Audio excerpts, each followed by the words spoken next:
Ever since I was a child, my friends went wild. We're back. Today, guys, on this episode of House of Hughes. Oh my gosh, I hate it when I have a hair, but my makeup's done so I can't get it. Light it up.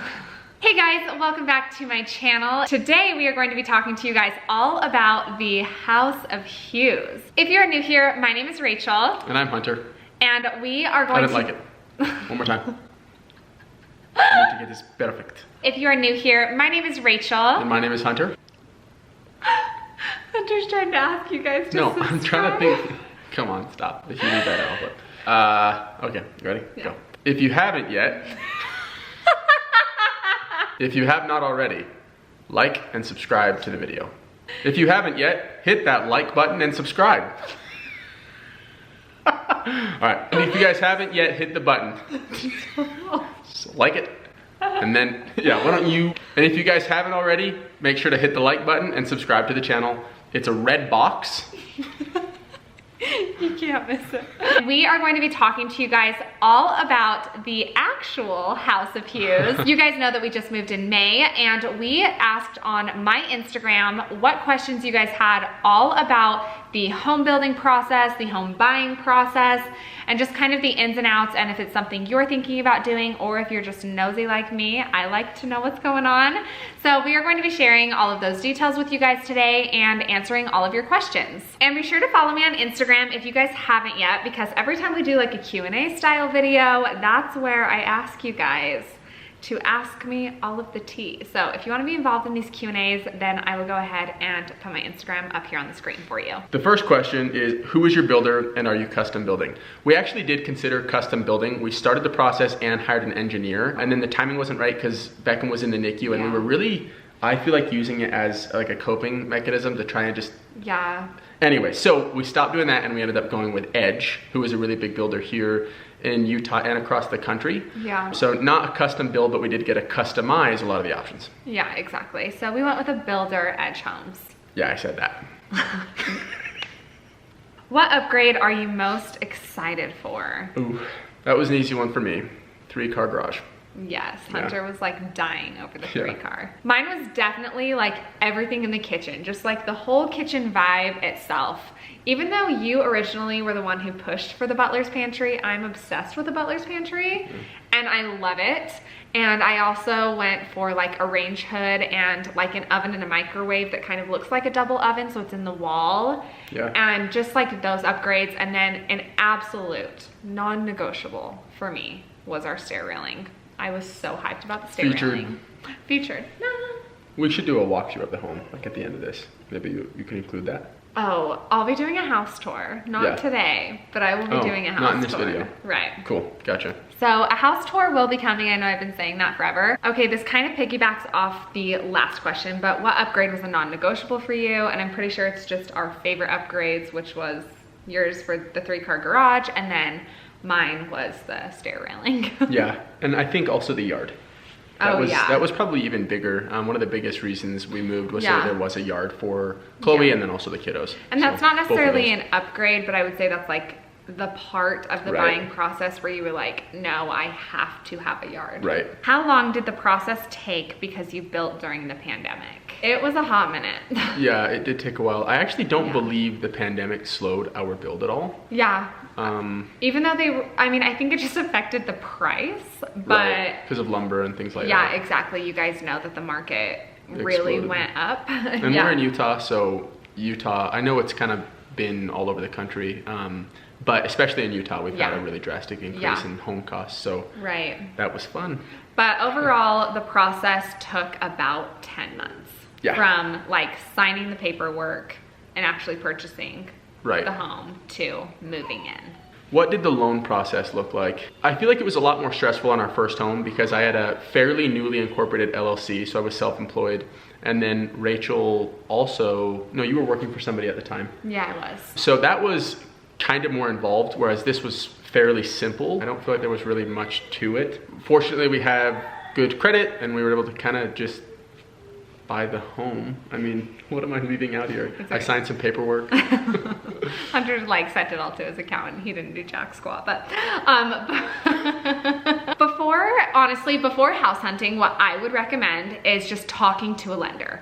You need to talk to a lender to find out how much you can afford, to find out what the home buying process looks like. Like, that's the first step. Even before talking to a realtor, you want to talk to a lender. I really didn't realize the importance of that, because when we were looking through homes, our budget kept increasing, really just because the market was going up, and because of the needs we had for our non-negotiables, if you will. We just kind of started at a certain number and kept going up. So it was really important to keep in contact with our loan officer or our lender, so that we could understand when we hit where our ceiling was, where we were going to be on the brink of bankruptcy. When you're talking to a loan officer, really what they're going to look at, because I know a ton of people focus on how much of a down payment you can put down, but even above that, you need to pay attention to what your debt to income ratio is, because that is what they're going to look at. They're going to base your loan, or how much they're willing to lend you, off of what monthly payment you can afford, which factors into how much debt you currently have. So how many monthly payments you're making versus how much you're bringing in monthly, and then what house payment can fit inside of that, if that makes sense. So that's why it's so important to talk to a loan officer first, because it's not strictly just about cash in your bank account. It's about your debt to income ratio. So if you have a ton of debt, it's probably going to be a little bit harder to get a loan. And a big pro tip, you have VA loans, conventional loans. There's a wide variety of type of loans you can get that will affect your interest rate. So I would recommend learning about the types of loans that there are to best kind of meet the requirements that you have, so you can get the best interest rate possible. Yes, because your interest rate is going to be what determines how expensive your monthly payment is, for the most part. The higher the interest rate, the higher the monthly payment. And of course the home amount, yeah. Correct. What is the square footage of your home? I'm totally comfortable sharing this. Our home is about 5,000 square feet, but our basement is unfinished, and that does include our basement. So we're living in just a percentage of that. Were you able to use a loan for building or for the land? So the lot premium, which is basically the land, is put on top of the price of your home. So it's all bundled together. Your lender, again, knows that. And the total cost of your house includes the home itself and the land. Unless you're doing a custom build, then you probably have to go out and buy the lot first, and then pay like an architect or an engineer, and then pay the builder. What was an upgrade you wanted that Hunter didn't? So freaking Hunter, this guy is bougie as hell, you guys. I am not even playing. Wow. You are bougie, and every ounce of bouginess that I have, I got from this man. And that is the truth, and you know it. That's fair. So everything I wanted, he was like, oh yeah, babe. Like, he was totally down for it. Was there even... No, there wasn't a single... I'll tell you what you wanted. Yeah. That I did not want. He wanted elongated, is that what it's called? Toilets. Oh, and we got them. No one wants to sit on one of those... That's ridiculous. I just, no, I thought it was everyone we've spoken to about this, everyone in the world has the same toilets we do. They're elongated. Whatever. I don't know. I just thought However, I did want a basement dig out in case we moved on from this home in the future and bought a different home. I wanted to be able to rent this out in 2 portions, and Rachel didn't. Too expensive. It took way too much of my budget. There's an upgrade she wanted. What? I mean, you didn't want that I did want. Which was the butler's pantry at one point. There were multiple upgrades that Hunter wanted that I didn't want. No, there was a, so there actually was. There was a light package that Rachel wanted that I said no to. Absolutely not. That's not true. Yeah, the lighting package you wanted. And no, I said no, I'll be honest, all the lighting packages were crap. Yeah, and we've pretty much switched out all the lights anyways. What floor plan did you choose, and how did you choose it? Okay, so with the specific builder that we went with, we picked a floor plan called the Tessa. We chose this because I walked through the model home and fell in love with it. Yeah. And it's just the most functional. In my opinion, it's the best floor plan that they offer for my specific taste and for our family's needs. We also have a master off of the main floor, which we absolutely love. Changing. It is literally life-changing. We will never own another home where the master is not off the main floor. Because tell me this, how many times do you get in your car and you're like ready to go and you're like, crap, I forgot something. And where is it? It's in your master bedroom, and you have to run all the way upstairs. With your shoes on? Yes, it's awful. So we highly recommend. Love this floor plan. Yeah, bedroom on the main floor. Yes. And they've got a wide variety of floor plans. One thing that was important to Rachel was the open to above. And then we actually did decide on the Orlando, which is a different floor plan. And I guess I should specify, I think this is the best floor plan they make in our price range. Yeah, I think they have some really big ones that have been added. They have a since couple other that are bigger and like 6,000. insane. Yeah, they've added Yeah. 10 or 15 floor plans that weren't available when we Yes. bought. And nor do I think that we'd have liked them because a lot of them are Ramblers. But Oh, I'm sure we would have loved them. yeah, I don't think we wanted the Rambler though. We Well, both agreed on there's that. Ramblers with lofts upstairs, so it's still open to Yeah. above. It's amazing. So, but we had actually chosen previously on a floor plan called the Orlando, and then when we got permission through the builder in the city to kind of go a little bit over the size of our lot, like the home that was allowed to be put on our lot was the Orlando, and then we got approval to put the Tessa on our lot, Yes. and that's why we ended up going with So the we Tessa. were like, okay, Yeah. can we change our Made it a contract? no-brainer. Have you liked Edge Homes so far? So just the builder, yeah, I would build with them again. I really like them, but I have heard like mixed reviews.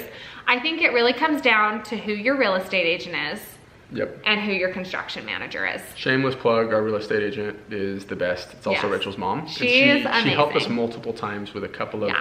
just there were inconveniences, and she got us compensated for those. Yeah. So I think that's really important. I'm Just choose carefully. obviously like biased, but she is phenomenal at what she does. I'll leave her information if you're in the Utah area. I'll leave it in the description box below if you're thinking about buying or selling, so you can contact her if you would like. Is this a dream home for you, or will you build again? Also, have you liked building? So I'll give my answers and then you can give yours. For right now, it's absolutely our dream home. I'm extremely happy with it. It was a really big upgrade from our last home and I'm very grateful for it. But this isn't where I want to end up. This isn't necessarily where I want to raise my children per se. And I also kind of have that mindset of I'm always excited for the next step in our lives. So as far as the second question, the spin-off question, have you liked building?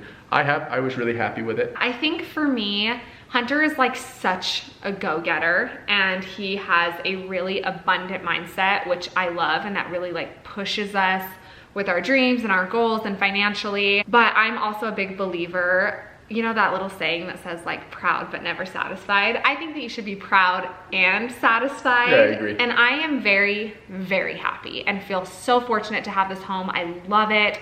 I love the location. I love pretty much everything about it. And when you say you don't want to raise your kids here per se, I think what he means is like when they're teenagers, like our kids are spoiled. They are totally spoiled. They have plenty of room and we always have the option of finishing our basement. So I would be happy here forever without a doubt if we never had the option of, you know, building again. But of course, just with having like an abundant mindset, it would be amazing to customize a multi-million-dollar home one day. And I think we would have to be at that point in order to give this home up. Like it would take a lot for us to move. We're extremely grateful for where we are. Yeah. The reason I say that is because right now we're in a neighborhood where all the homes are very close together. Something that I've always wanted is just kind of some more space. So like an acre or so. Isolation. Just to be a little bit more isolated and Yeah. to have a little bit more room. That's really all I'm getting at. There's nothing bad about the area and the people here are really, really sweet. Yeah, it's a good neighborhood. Yeah, absolutely it is. Do you have any regrets regarding the home building experience? So while it was being built, I had a regret, but now that we're moved in and settled, I don't. What was your regret? Not doing a fireplace. We thought at the time it was such an expensive upgrade and we were just like, you know, we can't afford it with everything that we're doing. Like we hit our ceiling, you know what I'm saying? And so we were just like, no. The biggest wall we hit is that we wanted a conventional loan so that we could have the best interest rate possible. And they only allowed that to a certain extent, and then everything else you had to pay out of your own bank account. You couldn't get a loan for. Yeah. So what happened with our upgrades is we started getting pushed over that threshold, and we only wanted to pay out so much just so that we were still in a safe place comfortably with Beckham and kind of the sporadic bills we have occasionally. Yeah. So He's an expensive we didn't little want to guy. pay for the fireplace. And my thought process was that if it didn't cut out into the room, we would have more space. Right. And I feel like that's how it is now. Yeah, so like I said, I totally regretted not doing Yep. it while it was being built. But now that we're like moved in and have all of our furniture, I actually love the way all of our furniture turned out, Yeah. and I don't feel like it's missing at all. I agree. And the only time I will miss it is at Christmas time when I can't hang stockings. That's the only time I'll miss it. But honestly, it'll be fine because we can just hang them like on this like section behind me where the stair railing is, and it'll be really cute and it'll be fine. Yeah. And I don't want to pay $8,000 or $9,000 or however much it was going to be for my stockings. Yeah. More now because of lumber and everything. Yes, exactly. What was your most expensive upgrade? That's easy. The 3-car garage. Wasn't the railing almost as much? No. Okay. The 3-car garage was by far the most expensive. Okay. It was like 12 or 13,000, okay. Which wasn't bad for the floor plan actually. And if you were to do it afterwards, it'd be an upward of like 20 or 25,000. 50 or so, yeah. Oh yeah. 50? You'd have to knock down that wall. Oh my word, that's and insane. Then, yeah. Yeah, so if you can't do a 3-car garage while you're building, I would recommend doing that because it's so expensive to add it on later. How big is your lot? 5 acres. No. 0.24. Yes, our lot is the perfect size for what we need. Yeah, we're actually happy with the space that we have now solely because it's that much more to maintain and pay someone to cut and fertilize and things like that. Yeah. And I was not, my thoughts. Right. Yeah. And I was not about to give up part of my budget for my house for my yard. Like that is so not me. Yeah. I care a million times more about my house than I do about my yard. And we're like grass people. Like we have a fence and grass. Like nothing extravagant. Gardening and landscaping just isn't not our thing. On the radar. Where are you guys building? We live in Utah. Yeah. Did any of the exterior colors surprise you? Oh, so like were they wrong whenever they put them up? Yeah. Is that what they mean? I think, so it's kind of difficult. Like when you're going through the process of like customizing everything, it is hard visually to be like, is this gonna turn out exactly the way I want it? Not just with the exterior colors, but with like everything, specifically like the kitchen and like cabinetry and the handles you choose. You went back and forth a few times in that design center meeting. It is scary. Yeah. We were there for like legit like 12 hours. Yeah. It was insane. At least. So honestly, everything came together perfectly. I'm probably gonna show you guys this in like a different video when I do like house updates and things. There's a couple things that I wanna change like style-wise, but nothing big. So I'll save that for another video, but overall, like I am obsessed with how everything turned out. It's super my style, and that's really what I wanted. Because they show you like a small, when you're in the design center, it's just like a block of like stucco or a block of the wood, things like that. So it's a very small example that you get to utilize. But when they did put it up for me, I was happier with it than I thought I was going to be. Yeah, it turned out really cute. Yeah. And I do love the outside of our house. That's specifically what I'm referring to. You guys know me, I'm like white, airy, like I love that vibe, and it turned out exactly the way I wanted. Yeah. Thank you guys so much for watching this video. I hope that you guys enjoyed it, enjoyed some of the fun details about our house. I know I've told you this over and over again. I promise I will do a house tour one day, and I'm going to suck it up and I'm going to do it before everything is finished. I promise. But that will be coming, and I will, of course, keep you guys updated as I make changes and decorate. So again, thank you for clicking on this video. If you haven't yet, hit that red subscribe button down below, and we will catch you guys in the next one. Bye.